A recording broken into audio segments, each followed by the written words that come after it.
7. Bueno, un placer estar aquí entre mis queridos amigos. Profesor, tan pronto el presidente Luis Abinader anunció que va a intentar someter una modificación a la Constitución de la República, pues el pueblo se reunió y emitió una opinión diciendo que estaba en desacuerdo con que se tocara la Constitución de la República. ¿Han visto ustedes y han analizado el borrador que sometió el presidente Abinader con 4 puntos específicamente de reforma, el Ministerio Público, unas modificaciones para asegurar lo que él entiende que es el Ministerio Público independiente, reducir la cantidad de diputados, unificar las elecciones, y el otro aspecto es el del candado a la reforma constitucional? ¿Cómo observa ustedes esto? ¿Mantienen la posición de rechazar ese proyecto de reforma o ha habido una variación de fuerza del pueblo? Mire, la verdad es que cuando se presentó ya el proyecto, cuando se presentó el proyecto a la opinión pública, nosotros estábamos reunidos en la dirección política, de manera que no se pudo tratar el tema en razón de que no lo conocíamos. Exacto. Nos enteramos cuando salimos de la reunión de la dirección política. Hoy, precisamente, ese es uno de los temas. Tenemos reunión en la dirección política que se va a tocar. ¿Lo van a tratar hoy? Que se va a tratar hoy. Porque es un tema trascendente. Claro. Es un tema trascendente y necesariamente nosotros tendríamos que fijar una posición. Ahora, si usted le pregunta de manera particular al abogado, al ex procurador general de la República, qué entiendo con relación al proyecto, y no es que uno quiera siempre, como oposición, está en contra de todo. Revisando el proyecto, nosotros de manera particular entendemos que el mismo no tiene los elementos, no contiene los elementos que llamen a la necesidad de una reforma de la Constitución. Y arrancamos por el Ministerio Público. El Ministerio Público. La independencia del Ministerio Público está consagrada en esa Constitución. Usted se verifica el artículo 170 de esa Constitución. Artillado, profesor. Sí. Constitución en manos, es así. Yo creía que era una pistolita de esa. Sí, usted se verifique el artículo 170 de esta Constitución, la Constitución más democrática, liberal, más opinada, más consensuada de la historia de República Dominicana. Y que Fernández define como su gran legado. Eso es el gran legado del compañero Leonel Fernández. El 169 define todo lo que es el Ministerio Público. También motilan el 169 porque le quitan la dirección de la política criminal del Estado al Ministerio Público. Pero el 170, cuando se habla de, no, porque la independencia del Ministerio, es que la tiene. Oiga lo que dice el artículo 170. Autonomía y principio de actuación. El Ministerio Público goza de autonomía funcional, administrativa y presupuestaria. Ejerce sus funciones conforme a los principios de legalidad, objetividad, unidad de actuaciones, jerarquía, indivisibilidad y responsabilidad. Ahí no hay ningún problema. Está consagrada la independencia del Ministerio Público. Bueno, lo que pasa es que el procurador lo designa el presidente de la República, y vamos a quitarle eso al presidente de la República para que sea el Consejo de la Magistratura que lo designe. Ajá, muy bien, me parece bien. ¿A propuesta de quién? A propuesta del presidente de la República, que controla el Consejo Nacional de la Magistratura. Va a llevarle una propuesta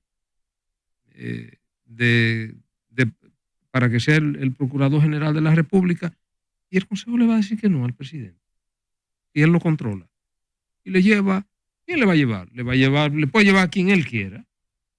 Que no tenga vida política de que 5 años. Me parece muy bien. Pero hay gente que no tienen actividad política, que no son militantes políticos, que son apolíticos que uno que hace vida partidaria, y son tan de la fuerza del pueblo, del PRM o del PRD o del PLD más que uno, y nunca, no participan, no están en el padrón. Ahora, yo le digo, si el presidente de la República tiene el interés real de fortalecer la independencia del Ministerio Público, es sencillo. Ahí tenemos la ley orgánica del Ministerio Público, 133-11, con agregarle un párrafo a esa ley, y no tiene que tocar la Constitución. Si usted tiene el interés real de fortalecer esa independencia, usted le agrega un párrafo a esa ley que diga: el Consejo Superior del Ministerio Público le presentará al presidente entrante de la República una terna de 3 procuradores generales de corte de carrera para que escoja uno. Y yo le digo, concho, que el presidente se casaría con la gloria. ¿Por qué? Porque esos procuradores generales de corte del Ministerio Público hoy son gente que ingresaron a ese Ministerio Público a través de la Escuela Nacional del Ministerio Público, que tienen 15, 20 años, que son de carrera, y eso sí que no tienen nada que ver con política, porque están ahí. Y porque esta Constitución y la propia ley orgánica del Ministerio Público le prohíben participar en política, son gente que ya están totalmente alejados de la política. Eso no es lo que usted quiere. Usted quiere más independencia porque el Ministerio Público la tiene. Lo que pasa es, fíjense también, qué peligro ese proyecto de reforma a la Constitución de la República cuando se lleva de paro el Consejo Superior del Ministerio Público y lo manda a la ley. Estamos retrocediendo a 20 años atrás. Ya el Consejo Ministerio Público es el órgano de gobierno del Ministerio Público. Doctor, y agregando ese párrafo que usted dice, que usted sugiere, para que sea el Consejo del Ministerio Público que someta una terna que venga de los procuradores de corte, dando así vigencia y fortaleciendo la carrera en el Ministerio Público, eso nos dejaría fuera de una oportunidad a juristas que quizá no han participado ni en el área de la justicia a través de los tribunales, pero tampoco en el área del Ministerio Público. No dejaría fuera gente que quizá también pudiera aportar, independientemente de que no haya hecho carrera en el Ministerio Público. Por ejemplo, el caso suyo, usted nunca ha sido fiscal o juez y fue procurador. Sí, sí. Fue buen procurador. Sí, mire lo que pasa. Porque nosotros tuvimos la visión. Los países, yo me leí un libro que me marcó bastante. Que los países, cómo avanzan los países. Okay. Y los países que no fortalecen sus instituciones nunca llegan. ¿Usted cree que esa es la mejor vía, verdad? Es la mejor vía. Haciéndolo de carrera. Haciéndolo de carrera. Todos los países avanzados que han logrado niveles de desarrollo e institucionalidad es porque tienen estabilidad en sus instituciones. ¿Cómo era que se cogían los fiscales antes de que nosotros, el compañero Leonel Fernández hiciera esto? Vamos a decir, por decreto. Se nombraban por decreto. Desde el fiscalizador de Bánica hasta el Procurador General de la República lo designaba el presidente de la República. Ahora, ¿cómo era, Salvador, que se producían esas designaciones? Pues recomendaciones políticas. El gobernador de la provincia o el senador, si era más poderoso, vamos a ver que fuera más poderoso de los tres, o un diputado que fuera poderoso y que tuviera los enganches en el Poder Ejecutivo, ponía su fiscal. Igual que los jueces antes de la reforma del 94. Y los jueces antes de la reforma del 94 era el Senado, pero ¿quién eran los políticos que lo designaban? A mi abuelo lo puso de juez Jesús María Paniagua. Sí. Exacto. Entonces, eso cambió. Hubo un cambio a partir de la reforma constitucional del 94. Entonces, pero esta constitución del año 2010 fortaleció el Ministerio Público. Fortaleció todo. Fortaleció el proceso institucional de la República Dominicana. Se crea el Tribunal Constitucional, el Tribunal Superior Electoral. Es la constitución que incluso muchos países que intentan reformar sus constituciones la toman como ejemplo. Porque recuérdense que esto no fue una cosa que me de la ganaria. Esto no fue un capricho de Leonel Fernández. No. Esto se inicia en el año 2008, esa reforma.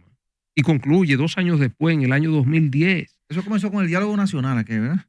En el primer gobierno. El primer gobierno, sí. Pero, cuando se inicia, el Poder Ejecutivo designa una comisión de los juristas más granados de este país, sí, constitucionalistas, para que fueran redactando un documento, pero además fueron acompañados por juristas internacionales, expertos constitucionales internacionales, y se va trabajando el documento. Pero después se vienen a las consultas populares. donde se le da participación a todas las fuerzas vivas de la nación. Por eso es que esta ha sido la constitución más opinada y más consensuada de la historia democrática de República Dominicana. Doctor. Concho, y de buena primero queremos una obra de sastrería, de desbaratarla en elementos fundamentales. Por ejemplo, eso del Ministerio Público es una barbaridad. Mire, doctor, oiga, Una barbaridad lo que oiga se lo está intentando dice con el Ministerio un colega suyo, el consultor jurídico.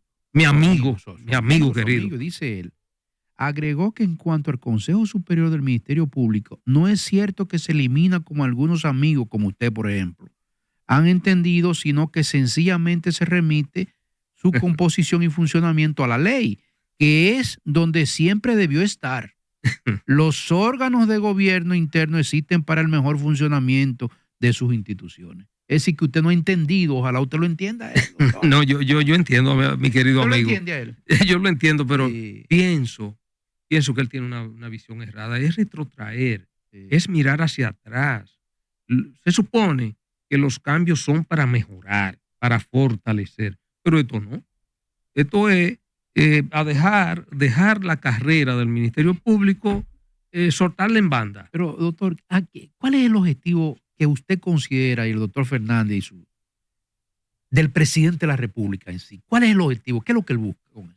Yo creo que el presidente le han sembrado la idea Sí. de querer dejar un legado. Ahora, yo pienso que el legado que se está planteando ahí no va a ser tal.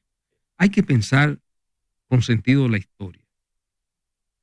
Miren cómo la historia ha colocado a Pedro Santana y a otros sátrapas, a Trujillo, que modificó qué sé yo cuántas veces la Constitución. Radamés. Entonces hay que pensar con sentido la historia. Si nosotros tenemos el mejor instrumento social, político de República Dominicana, ¿por qué descuartizar?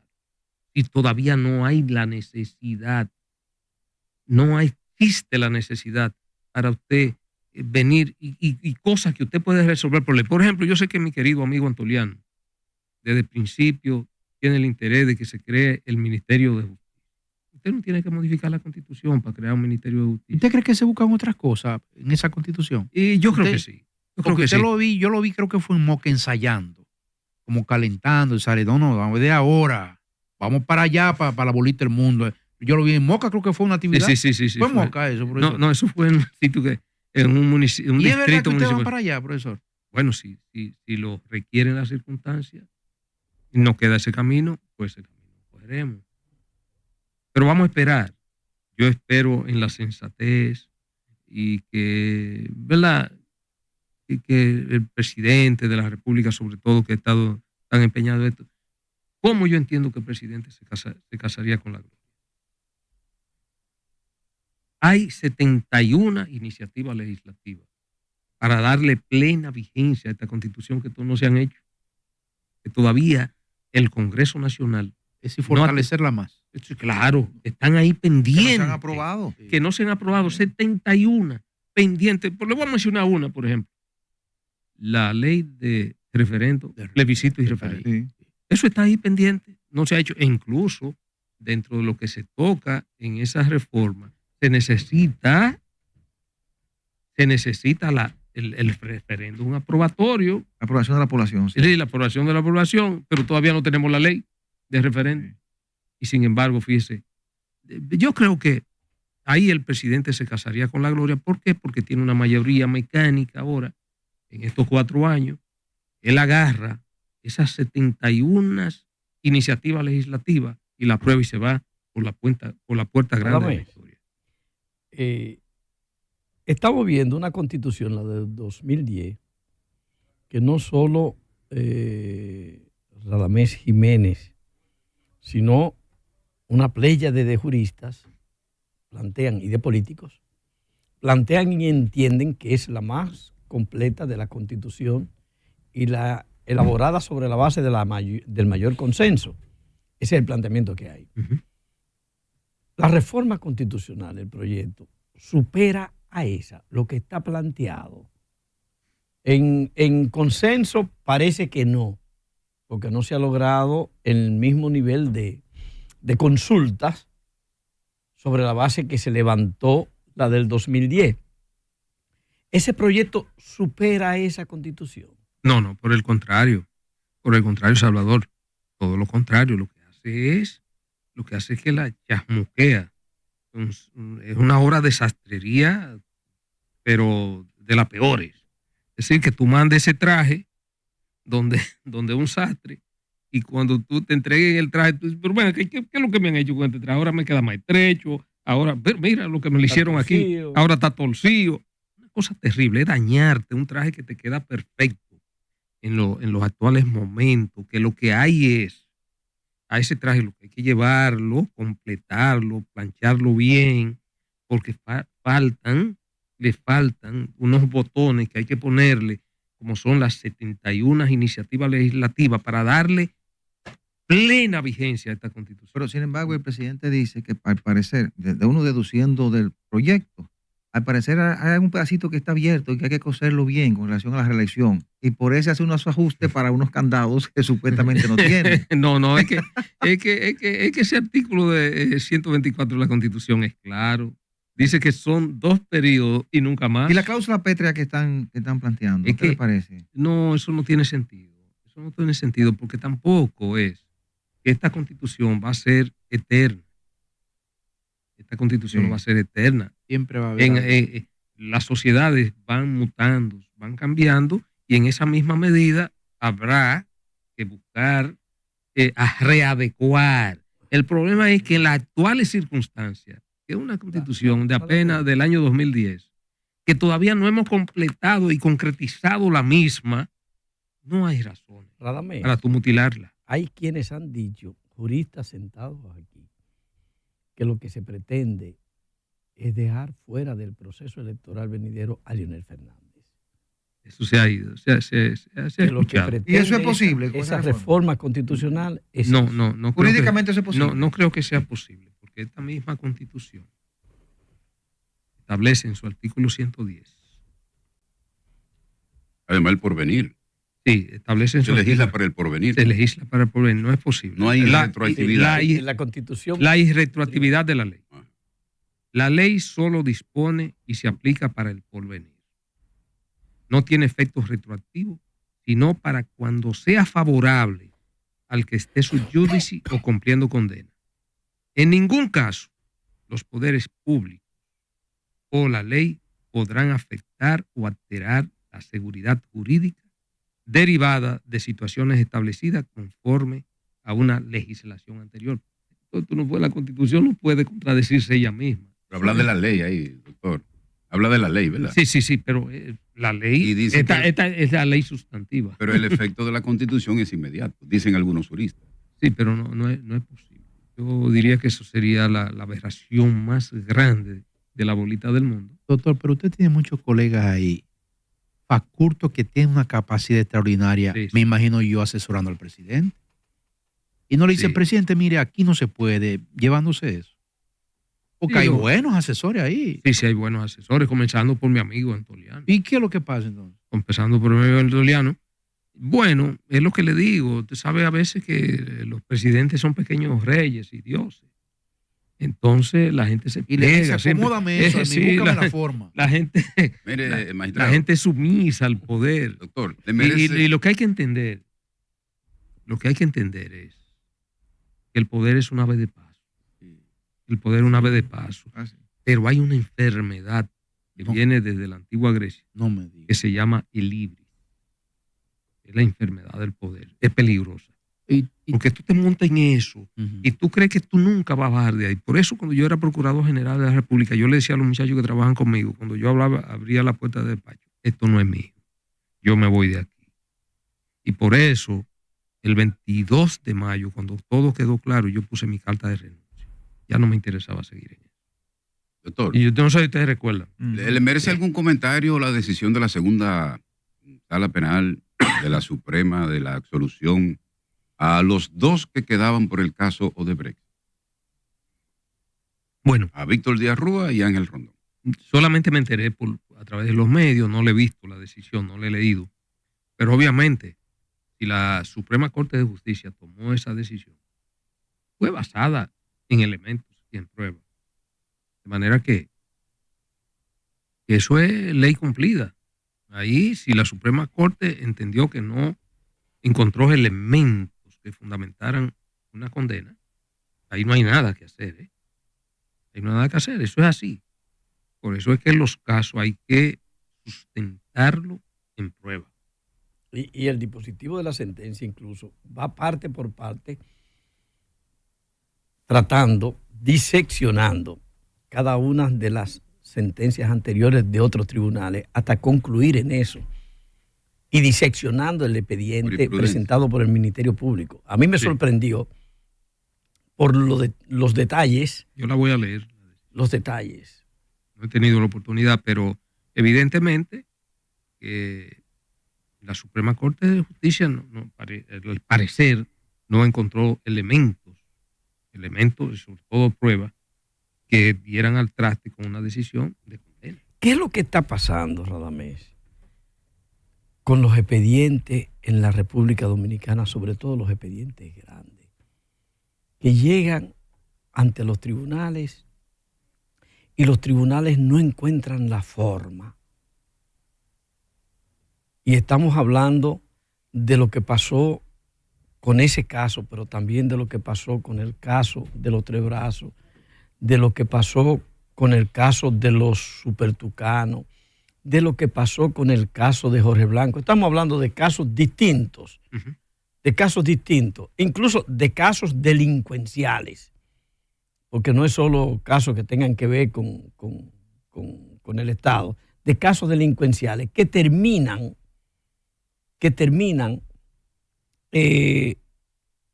dictaminando tribunales. Habrá unos que otros que han sido cuestionados, pero en sentido general terminan dictaminando los tribunales que no son válidos esos expedientes. Bueno, falencias sobre todo en la estructuración de esos expedientes. Y me imagino que en la inobservancia de lo que es el debido proceso de ley. ¿Sabe qué? No es que yo te puedo hacer un expediente de buena primera y eso se alardea en la opinión pública y el tribunal de la opinión pública te condena. Pero cuando el juez se sienta fríamente a constatar y siente que los elementos presentados no lo convencen porque hay debilidades, porque se han violado principios fundamentales en todo ese debido proceso. Entonces el juez tiene una alternativa, dice, cuando hay dudas razonables, el juez no le queda de otra que decir, yo me veo en una disyuntiva. Yo puedo condenar a un inocente o también pudiera condenar a un culpable. Pero si hay un pedacito de duda razonable, el juez se decanta por descargarlo. Si te queda un poquito de duda, se decanta por descargarlo por su conciencia. Después nunca estará tranquila cuando finalmente suceda que él condenó a una persona inocente. Entonces, ante esa disyuntiva, hay una máxima jurídica que dice, es mejor descargar a un culpable que no condenar a un inocente. Mire, por ahí se decanta. ¿Y quién puede resarcir a Víctor Díaz Rúa y al señor Rondón con esos 6 meses y tantas vicisitudes que han pasado económicas, de salud? ¿Quién puede resarcirlo? ¿O ellos pueden demandar al Estado? ¿O aquí no existe eso? Sí, ellos pueden demandar al Estado. Sí. Porque la verdad es que el daño moral, el daño económico que se le infringe a un ser humano en colocarlo en una situación con una espada de Mócrates, con una hacha en la cabeza durante tanto tiempo, pero 7 aparte años. de eso, privarte de tu libertad. ¿Hay precedente, doctor? Yo aquí no he visto ningún precedente de que se haya... Pero se puede hacer. Pero se puede hacer. Ya. Se puede hacer. Y el principio de la embargabilidad del Estado. Bueno, pero eso es relativo. Porque esta Constitución, esa es la grandeza de esta Constitución. Sí, garantiza los derechos. Sí, esta Constitución garantiza derechos. Sí. Y esta es una de las grandes grandezas que que tiene esta Constitución es que, pero precisamente dentro de todas esas iniciativas que están pendientes de concretizarse, está pendiente esa. Mire, doctor, ¿qué piensa usted de la intención de la unificación de las elecciones? En principio la separamos porque había que dar la oportunidad a la población de que evaluara al gobierno de turno, luego entendimos que era malo, la acercamos, la colocamos el mismo año con 3 meses de diferencia, y ahora nos están diciendo que hay que modificar la Constitución para unificar las elecciones. Vista la experiencia, lo que se ha vivido desde aquella ocasión y lo complejo que se han tornado los procesos electorales, acabamos de pasar la experiencia de las elecciones municipales con una gran cantidad de boletas diferentes en yo no sé cuántos distritos municipales y municipios, pero además los diputados, senadores y el presidente que se eligieron el 19 de mayo, los votos de los diputados venimos a contarlos 2 o 3 días después. En lo complejo que se ha tornado la parte administrativa, ¿cree usted que es importante y conveniente para el país que se unifiquen las elecciones de nuevo? Yo creo que eso no hace sentido. Eso no hace sentido. ¿Cuál es la necesidad? ¿Cuál es la necesidad? Incluso, recuérdese que esa fue una de las grandes reivindicaciones, la reforma constitucional del 94. La separación de las elecciones. Sí. Entonces, ¿por qué entonces avanzamos y después retrocedemos? No, ahora tenemos que unificarla. Ahora es todavía mucho más difícil, porque ahora, por ejemplo, en el caso de la municipalidad, los regidores ahora es plurinominal. Y los vocales también. Y los vocales y la cosa. Eso es terrible. Eso se pasaron, qué sé yo, cuántos días contando los votos de los regidores, porque ahora ya se habla de elección directa. Se habla de recursos, de que eso reduciría el costo de las elecciones. No, hombre, eso no va a reducir nada. ¿Qué de recursos que estamos hablando? Usted nada más tiene que reducir. Usted está gastando 9,000 millones de pesos en publicidad. Redúcale 4 y gaste 5. Y 4,000 millones le dan para organizar las elecciones y le sobran 4. ¿Qué está preparando la Fuerza del Pueblo? Porque de repente estamos hablando de que ya hay 21 precandidatos en el PRM, de los cuales están activísimos una cantidad de ellos. Sí. Activísimos con diferentes acciones, pero están activos. En el PLD, Francisco Javier García ya lanzó su propuesta. Sí. ¿En qué está la Fuerza del Pueblo de cara a una realidad que no la ha determinado la Fuerza del Pueblo, pero que está ahí? No, la Fuerza del Pueblo estamos claros. Nosotros tenemos nuestro candidato, pero ven acá. Claro. El compañero Leonel Fernández. Sí, pero en términos... No, pero yo no digo de la candidatura, porque la candidatura está clara que es así. Hablo de acciones, frente a un proceso que, aunque ustedes no lo quieran, ya empezó. No, Salvador, tú sabes que nosotros estamos inmersos ya en lo que es la celebración de nuestro Congreso. Primero, 2 etapas. Estamos en el Congreso ordinario, precisamente ya recientemente se escogió la comisión organizadora del Congreso, que la coordina el compañero Henry Merán. Sí. Entonces, tiene todo un proceso de discusión, de reformas, como tiene que ser, de nuestros estatutos, de readecuación, porque nosotros surgimos mediante un proceso muy sui generis. Un partido que apenas tiene 4 años. Sí. Entonces, nosotros tenemos que readecuar todo, nuestra línea política, organizativa, electoral, nuestra línea política internacional, todo, los estatutos, tenemos que hacer revisiones.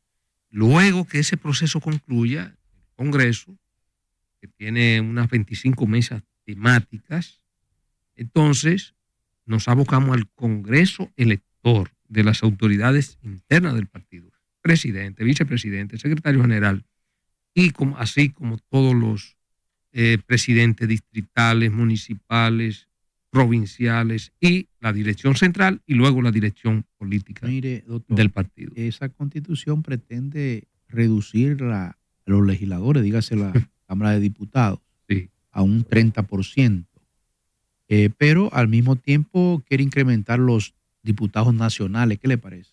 Bueno, es una contradicción.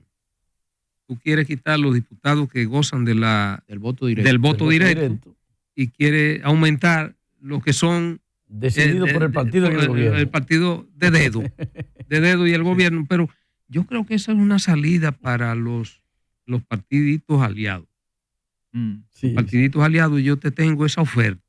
Pero usted debe pensar, perdón, profesor, recuerde muy bien que el expresidente Fernández le decía inteligentemente a Peña Gómez, eso es una sopa de letra, porque tenía que darle por ahí. Sí, Pero después se viró el cartón y él era el sí, el protagonista. Cuando presidente. usted dice partidito, usted lo dice con cariño, ¿verdad? No, con cariño. Lo que quiero decir es, los partidos, me corrijo, los partidos, me corrijo. Lo que quiero decir es que es una forma de darle vida a eso y es una forma de atraer y mantener eso.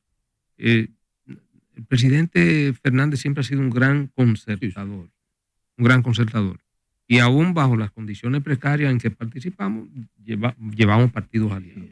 Esa es la realidad. Mire, finalmente, nos abocamos al inicio de un segundo mandato constitucional. El presidente Abinader ha anunciado que va a la reforma constitucional, que la va a someter el 16, ya está el borrador circulando por ahí, ya usted lo ha abordado. Segundo, nos abocaremos también a una reforma fiscal, una serie de reformas, dijo que serán en 13 aspectos. ¿Cuál será el papel que va a jugar la Fuerza del Pueblo como principal organización política de oposición? ¿Cómo será la oposición de Fuerza del Pueblo a partir de ahora? Bueno, siempre será una oposición razonable, una oposición constructiva, tendente y sobre todo mirando los mejores intereses de la grande mayoría del pueblo dominicano. Todo aquello que afecte a esa grande mayoría, obviamente no tendrá a nosotros de frente como fuerza política opositora. Pero todo aquello que vaya a mejorar las condiciones de vida dominicana, nosotros lo apoyamos. Eso es así, porque el interés general de la nación está por encima de los intereses particulares. Ahora bien, yo creo que el país está viviendo una situación bastante difícil en este momento, el alto costo de la vida. Tenemos una situación preocupante en términos económicos, porque ya al término de esta gestión de gobierno se han tomado prestados alrededor de 42 mil millones de dólares, que eso compromete un 25% del presupuesto de la nación solo para pagar los intereses, sin contar la amortización del capital. Es decir, para pagar intereses, Salvador, se tendrá que disponer del 25% del presupuesto. No te queda nada para tú poder moverte. La situación del país es grave. Entonces, yo creo que en vez de estar hablando de reforma a la Constitución de la República, vamos a sentarnos a ver esos grandes problemas que tiene el pueblo dominicano y que los organismos internacionales, de crediticios internacionales y sobre todo las calificadoras de riesgos lo están advirtiendo. Te están advirtiendo y te están diciendo, tú tienes que hacer una reforma fiscal porque tú no vas a tener, va a llegar un momento que tú no vas a tener con qué pagar los intereses de la deuda. ¿Y eso qué significa? Que tú caerás en default. No tendrás más capacidad para seguir endeudándote y la economía pudiera colapsar. Eso, nosotros no queremos eso. Nosotros queremos que el país funcione, que el país vaya bien. Entonces, no someta al país a un estrés de una reforma constitucional innecesaria, porque no está la necesidad, y vamos a sentarnos a hablar de los grandes problemas que afectan al país. Vamos a hablar de la delincuencia que tiene arropada todo el territorio nacional. Vamos a hablar del alto costo de la vida, vamos a buscarle solución. Vamos a parar esa escalada indiscriminada de seguir buscando prestado. Y entonces no vamos a tener con qué pagar. La educación, que los niños, hoy miles de niños dominicanos no van a poder ir a las aulas porque no hay aulas. Tú no has tenido la capacidad de concluir y construir más escuelas. Entonces, a eso es que nosotros tenemos que abocarnos. Y también la ley de seguridad social que está pendiente, la reforma de la seguridad social, pero también hay otras reformas, el pacto eléctrico, por ejemplo. Son cosas graves que nosotros tenemos que enfrentar como nación y sobre todo como gobierno, el gobierno del PRM. Bien, gracias al doctor Radamés Jiménez Peñas, vicepresidente y coordinador político del partido Fuerza del Pueblo. Nos vamos a la pausa.